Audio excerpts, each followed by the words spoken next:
ล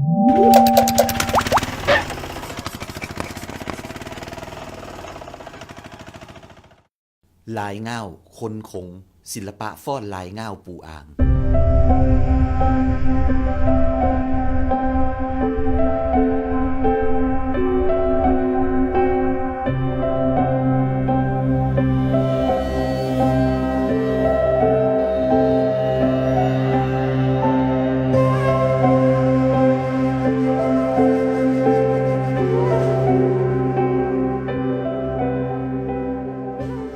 เขาขอแนะนำว่า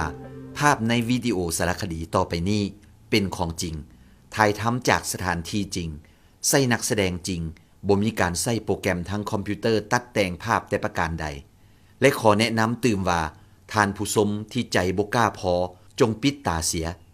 สำหรับเด็กน้อยควรมีผู้ใหญ่แนะนำในการรับชมและย้ำเตือนอีกว่าห้ามลอกเรียนเรียนแบบเด็ดขาดเพราะนี่เป็นวิชาศิลปะพิเศษเฉพาะตน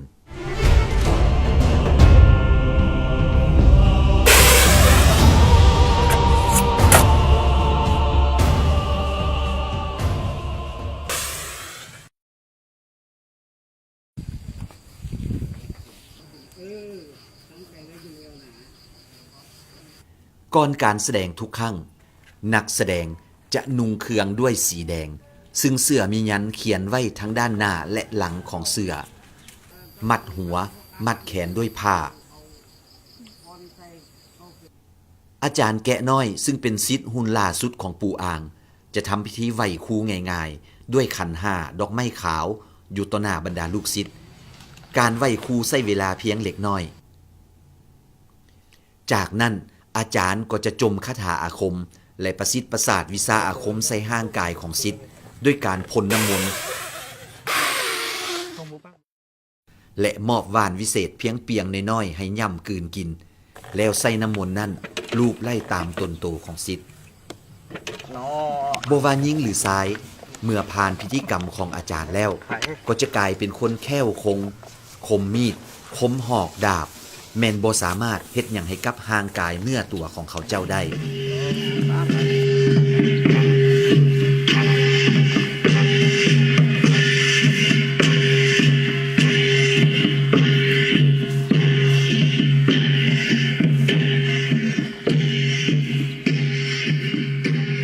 อันนี้ก็แม่นพ่อก็อยู่ปักกะยุงเนาะก็แปลว่าเป็นลูกศิษย์ล่าของปู่อ้างเฮาตะแสงอ้างเฮาที่ว่าได้สืบสานตำนานรายงาวมาตั้งแต่ปู่ผู้แหละปู่เพิ่นมาจนฮอนปี1986ก็ปู่ก็มาเสียแล้วก็ถือว่าผู้ฆ่านี่เป็นผู้จับผู้จองดึงศิลปะตัวนี้มาเพราะว่ามีงานบุญงานประเพณีอยู่ปักกะยุงสิเป็นบุญบั้งไฟบุญช่วงเฮือก็แม่นพวกเขาได้แสดงให้มวลชนให้ประชาชนอยู่ท้องถิ่นแข่งอย่างจันทร์หรือว่ากำแพงเพิ่นออกมาบุญบ้านเฮามาชมบุญประเพณีสิก็ได้เห็นได้เบิ่งได้แยงนำกันทุกคนเนาะอันนี้ก็ย้อนมา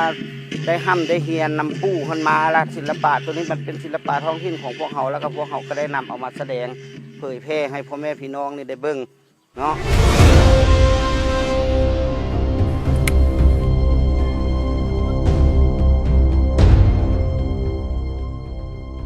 ปัจจุบันวิชาดังกล่าวได้กลายมาเป็นหน่วยศิลปะฟ้อนง่าว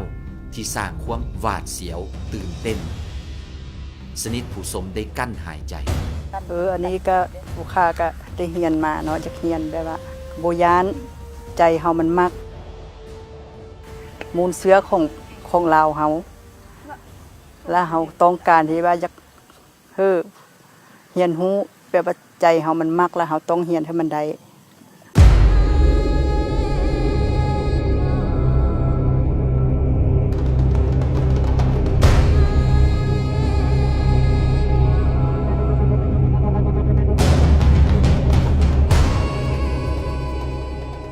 เขาเจ้าฟ้อนลำด้วยง่าวคูในมือและไส้คมง่าวปาดขาปาดลิ้นหั่นคอตนเองอย่างบ่สะทกสะท้านย่านกลัวหรือแม่นแต่อันเหยืองคิงแต่ประการใดทุกขั้นตอนของการกระทำทั้งหมดนี้เกิดขึ้นอย่างเปิดแปลนต่อหน้าผู้เบิงผู้ชมอย่างใกล้ๆจะแจ้งบ่มีการเสื่องอำใดๆ เบิ่งน้ำกันสัดว่าเงาที่ใส่นั่นคมและเข่าซำใดทีมงานสารคดีขอยืนยันอีกว่าภาพทั้งหมดที่นำมาเผยแพร่นี้แม่นถ่ายทำจากสถานที่จริงเหตุการณ์จริงคนจริงใส่อุปกรณ์จริงบ่ได้ใส่เอฟเฟกต์ตกแต่งแต่ประการใดทั้งสิ้นหากฟังแต่คำลำลือบ่เห็นตัวจริงทานคงบ่เชื่อว่าวิสาอยู่ยงคงกระพันนี้แม่หญิงก็สามารถเป็นได้แม่หญิงก็มีความกล้าหาญที่จะกำดาบกำเงากล้าหาญที่จะท้าทายความเจ็บปวดความหวาดเสียวผู้ชายแท้ๆหลายคนยังบ่กล้าแนมเบิ่งแล้วเป็นอย่างแม่หญิงแห่งบ้านปากกระยุงจึงกล้า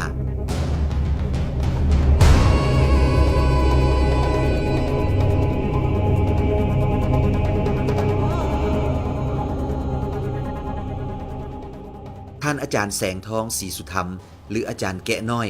เล่ารายละเอียดถึงความเป็นมาว่าอันนี้มันแม่นศิลปะแสดงมันบ่แม่นว่าการสิไปเว้าท้าทายผู้หันสิไปเว้าท้าทายผู้นี้นี่นะเรื่องความสำคัญแล้วก็บ่อยากให้ลอกเลียนแบบบ่ลอกเลียนแบบอยู่บ่อนใดจากนั้นมันสิเสื่อมเสียไทเฮาอันนี้เว้าความซื่อคันว่าเฮียนออกจากไทเฮารับผิดชอบได้ไทเฮารับประกันได้แล้วจังอยากให้เฮ็ดจักน้อยพากันเอาไปเฮ็ดโลเลๆแล้ววาดมันพาดขึ้นมาเพราะสิว่าเป็นนำไทเฮานะบ่อยากให้เฮ็ดเนาะคันว่าอยากเฮียนอยากเฮ็ดก็แม่นให้มาหาผู้ใดสิเฮียนได้ผู้ใดเฮียนบ่ได้ก็แม่นสิโต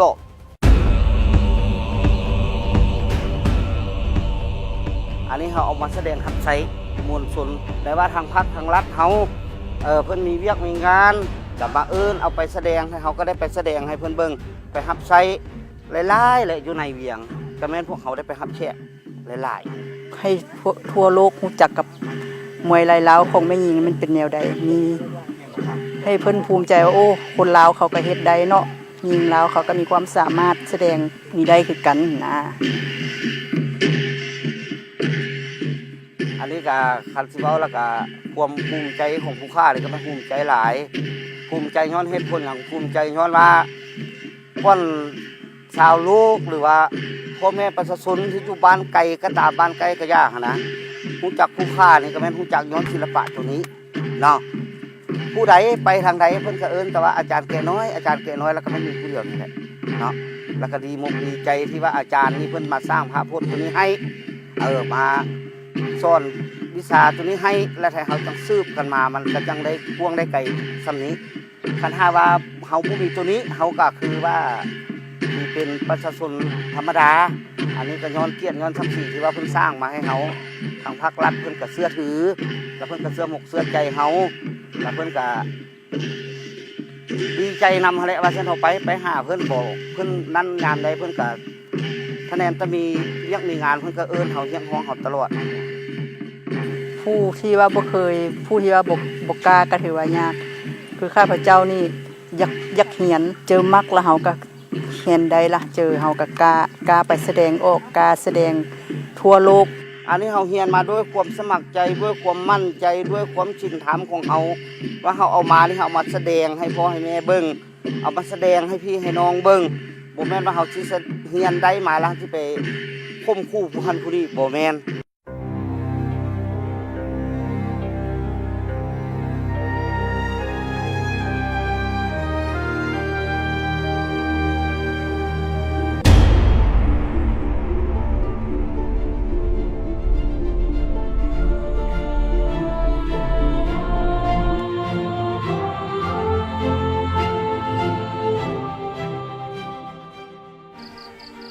มาถึงตอนนี้ท่านผู้ชมคงมีหลายคำถามและอยากจะฮู้คำตอบ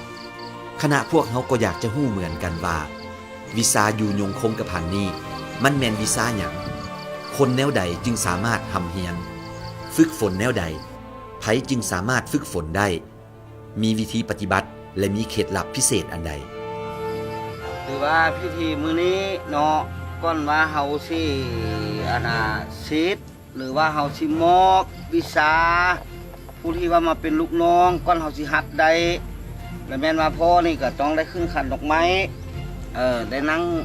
จำทำก่อนได้นั่งศีลก่อนว่ามื้อนี้เฮาพร้อมบ่เฮาสิศิษย์บ่แล้วเฮาศิษย์มันสิได้บ่แล้วเฮาก็ต้องได้ขึ้นขันแล้วก็สมมาเพิ่นแล้วก็ได้ครอบ เจ้าแม่ธรณีคักแน่บ่แม่นว่าลงรู้ลงรถเฮาสิเฮ็ดเพราะว่าเฮานั่งอยู่ทางเทิงหัวเพิ่นมื้อนี้พอเฮ็ดมานี้เนาะแล้วก็วรรคที่2แล้วพ่อก็ได้เอาลูกศิษย์ที่ว่าได้มาห้ำมาเฮียนหั่นแหละเข้ามาศิษย์คันถ้าว่าศิษย์ไปแล้วผู้ใดได้ผู้ใดบ่ได้ก็อีพ่อฮู้จัก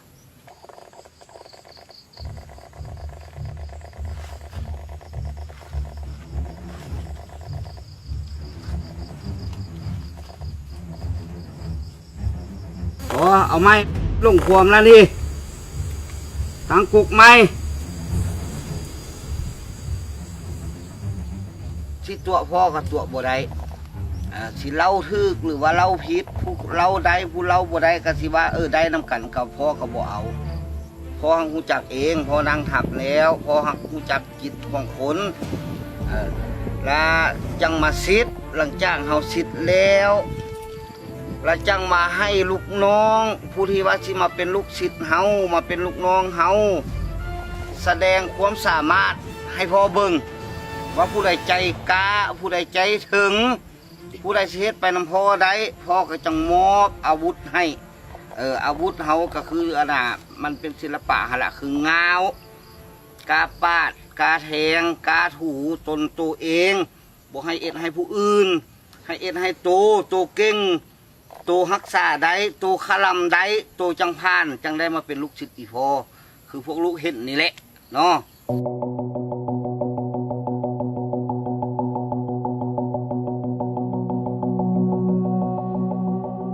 การเรียนวิชาก็แม่นยากและการซิดสอนถ่ายทอดสืบสานก็ยิ่งยากเพราะต้องมีเงื่อนไขมากมายแต่ก็ยังมีผู้ใจกล้าใจถึงเรื่องสำคัญในเบื้องต้นที่เฮาเรียนนี่ก็เรื่องคลำของอยู่ของกินนับตั้งแต่มือเข้าไปเรียนก็แม่นว่าคล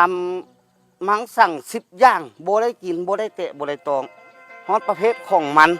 คันว่าของธรรมชาติเฮาก็สิเป็นนั่นน่ะมันด่างบ่มันเผาบ่มันต้นบ่สิก็บ่ได้กิน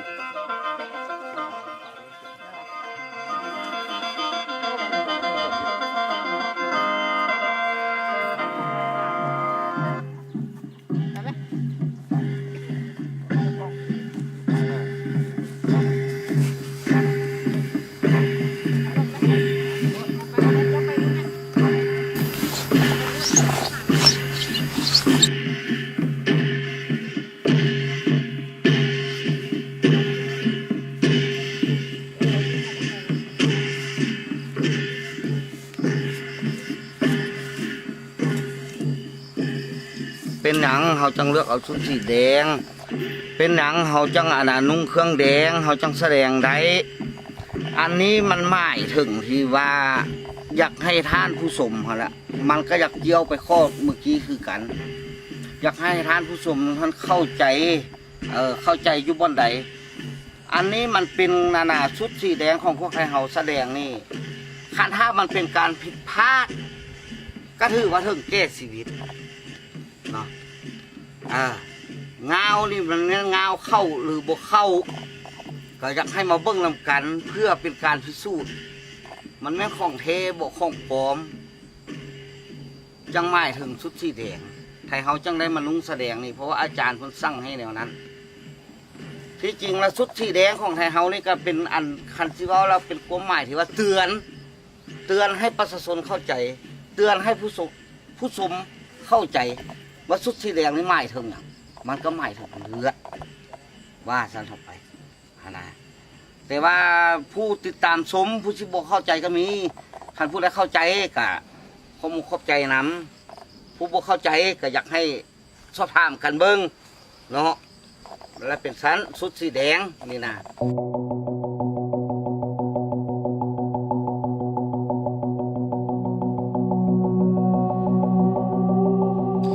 อันนี้ก็ว่าจะได้เลือกซอกอันต่อผู้แสดงนึงนี่เพราะว่าตัวนี้ผ่านมาเพิ่นกับทางอาจารย์ใหญ่ทางผู้ใหญ่เฮาทางอีพ่อใหญ่เฮาเพิ่นกับเอาดวงเดียวอยู่บ่อนใดเพิ่นเอาเงาดวงเดียวนี่หมายความว่าเพิ่นเอาไปสู้รบเนาะไปสู้รบไปสู้ศึกสู้เสือเพิ่นจังเอาใส่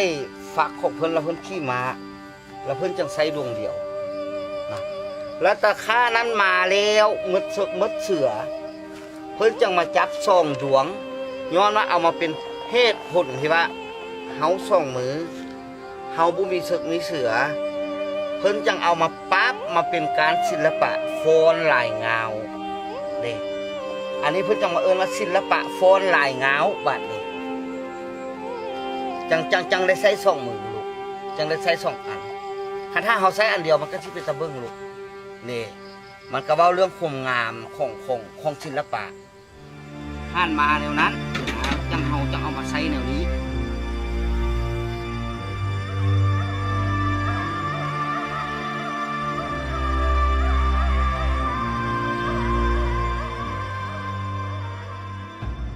ทางวัยนุ่มเฮาบ่สาวนุ่มเฮาบ่เห็นพวกอีพ่อเฮ็ดแนวนี้และสุพากันไปลอกเรียนแบบก้อนจูอีพ่อสิได้แนวนี้มันบ่แม่นธรรมดาเด้เน้อบ่แม่นว่าโอ้ยเห็นมีดแล้วสิเอามีดไปเห็นเงาแล้วสิเอาเงาไปอยากฟันไผละฟันอยากแทงไผละแทงอันนั้นมันบ่แม่นอันนี้มันพวกพ่อนี่พากันได้เฮียนได้คลำมาคักแน่บ่แม่นว่าสิลงรู้ลงโลดแล้วพากันไปเฮ็ดพ่อเฮียนมานี่บ่แม่นว่าสิเฮียนปีเดียว6 เดือนเป็นอีพ่อเฮียนมาตั้งแต่เมื่ออายุ8 ปีจนถึง15 ปีอาจารย์ก็จังสิให้อีพ่อแน่นอนว่าการฝึกการรักษาวิชานี้สิ่งสำคัญเป็นเรื่องของการคลำคันหาว่าผู้ใดได้เบิ่งได้ชมแล้วก็อย่าพากันลอกเรียนแบบเพราะว่าเป็นห่วงต่อชีวิตคันว่าโอ้จริงใจกล้ามั่นคงบ่ยานบ่เย็นบ่กลัวว่าสิละจังมาหาอีพ่อมาปรึกษาอีพ่ออยากเฮียนจังมาเฮียนอีพ่อก็รับได้ผู้ใดเฮียนได้อีพ่อก็สิบอกผู้ใดเฮียนบ่ได้อีพ่อก็สิบอก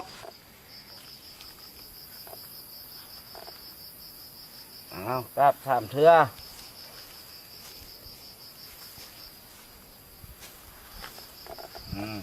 ไปกำเอาคลำเอาที่พ่อบอกหั่นแหละเด้อ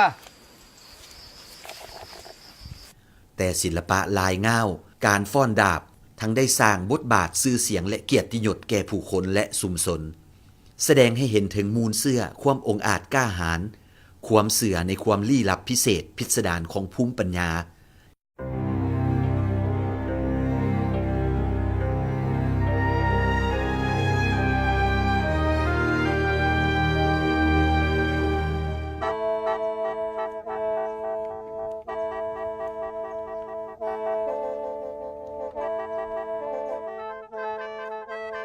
เสียงคับงืมยังคงอยู่เคียงคู่กับสายน้ำงืมชีวิตจิตใจของชาวบ้านปากกะยุงและชาวแขวงเวียงจันทน์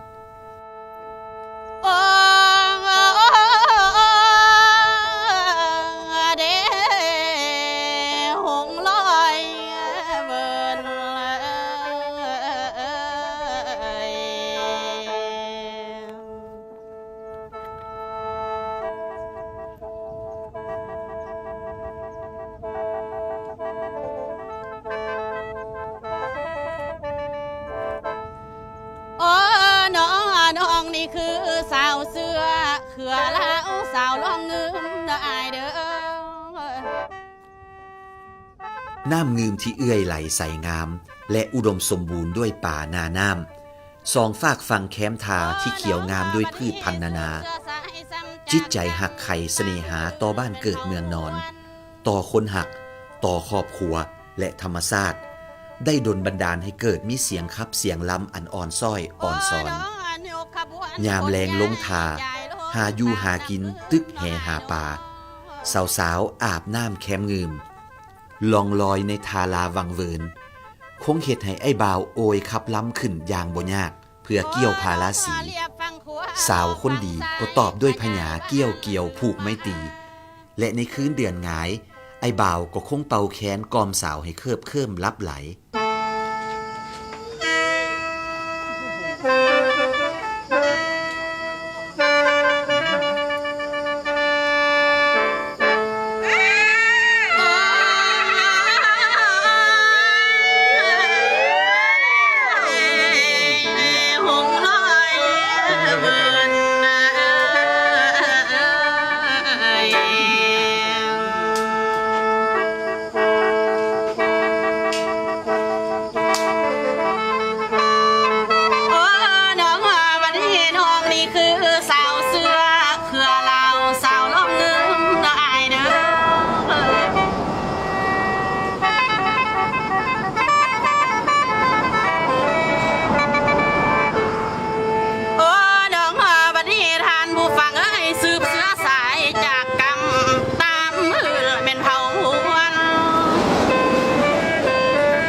ำบายเบาบางหัวหนอมีกำลังมังสาแหงแข็งกาบานกับหายสานสร้างกุศโลตุกากรรมก่อนขึ้นทบิดมันมีได้ลูกสมมุติว่าเฮ็ดบุญเหือนเขาก็ต้องได้ถ้วยทานจดเอาซื้อเจ้าศรัทธาแล้วเขาก็เว้าเรื่องถ้วยทานบุญเหือนคันสิขึ้นเหือนไหมเขาก็ต้องมีกรขึ้นเหือนไหมหลังจากกรนี้แล้วเขาก็กรถามข้าวบ่าวสาวถามข้าวแล้วก็กรต่อไปก็มักถ้ามันทึกกับชีวิตนะลูกก็ต้องให้เฮ็ดให้ก็ให้เฮ็ดให้หัวก็หัวเฮ็ดให้มักกันก็มักผู้บ่าวผู้สาวนะสมมุติว่าเย้ยเขาเจ้าใส่กันนะน้องมักอายมักน้องนะก่อนมักก่อนฮักแล้วก็ตกลงคาดค่าราคาคำสัญญาทองนางมีจักโกดกันสมโพธิอีแม่น้องเลี้ยงมาน้องสิเอาราคาเท่าใดค่าแต่งจังสิรับตำแหน่งเป็นคู่ผัวเมียก่อนนั้นบัดนี้เขามักเขาฮักกันราคาไปให้เนาะสมมุติว่าคาดราคาไปให้แล้วอันผู้ชายหันละฮับว่าสิขอแต่งนะแพงเท่าใดก็สิซื้อเอาน้องเขาก้มนอนถือว่าจะต้องพันธนังเข้าเป็นก้อนเกี้ยวว่าเส้นเถาะแล้วก็เอากันแล้วบัดนี้เฮ็ดแนวใดสิได้กินคันบ่ไปค้าไปขายบ่ไปซอกเงินหาคำจะต้องลาจากเมียให้ลงไปค้าหากำไรมาใส่ใจเพราะว่าช่วงสมัยก่อนๆแล้วไทยเฮามันบ่มีเทปบ่มีซีดีคือซุมื้อนี้มันบ่ทันสมัยไทยเฮาก็จังพากันไปไล่ตรงไล่มองแล้วไทยเฮาก็จังได้ขับลำเลาะน้ำงืมอันนั้นมันเป็นประเพณีของชาวบ้านของไทยเฮาและอันสองก็คืออาจารย์เพิ่นเว้ามาอาจารย์แปลงทองเว้ามาเนาะมีบุญมีงานมีอย่างไทยเฮาก็แม่นได้เอาขับเงิมนี่ไปประกอบส่วนเป็นอันครบเป็นอันงันตามประเพณีพื้นบ้านของไทยเฮาคันว่าน้อยนุ่มสุมงามมันมักเนาะแสวงมาทางหมอขับงืมก็มาเฮียนนำได้เพื่อว่ามันยักมืดลุ้นไปเลยได้สาวนุ่มเฮาสินะผู้ใดมักทางนี้แสวงมาทางนี้อยากเฮียนเสียงแคนบอกหรือว่าอยากเฮียนเสียงลำคือเพิ่นเว้าหั่นแหละก็ให้มาหาพวกเฮาอยู่ปากกะยุงนี่โลดแม่นว่ากำลังพอภายใต้เมื่อกล่าวถึงคับงืมก็ต้องกล่าวถึงแม่ตู้แปลงทองหมอครับหมอตอบคู่ขวัญผู้เป็นต้นตำรับตำนานแห่งคับงืมมายาวนานหนึ่งในบรรดาหมอคับหญิงที่กำลังโด่งดังอยู่ในยุคนี้ก็คงบ่มีไผลื่นเหลือนางคำมณีศรีสุธรรม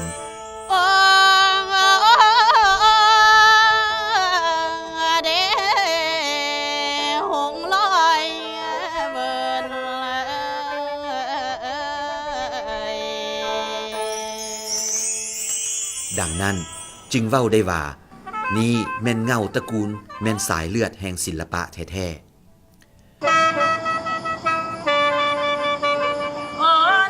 คิดอีหยังก็ให้ได้อันสมดามดังกัดใจ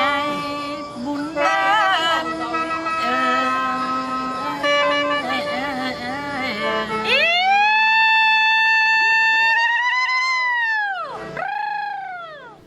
ไผก็ตามที่กล่าวถึงบ้านปากกะยุงคงบ่เว้นที่จะตื่นเต้นแปลกประหลาดหวาดเสียวในความแค้วคง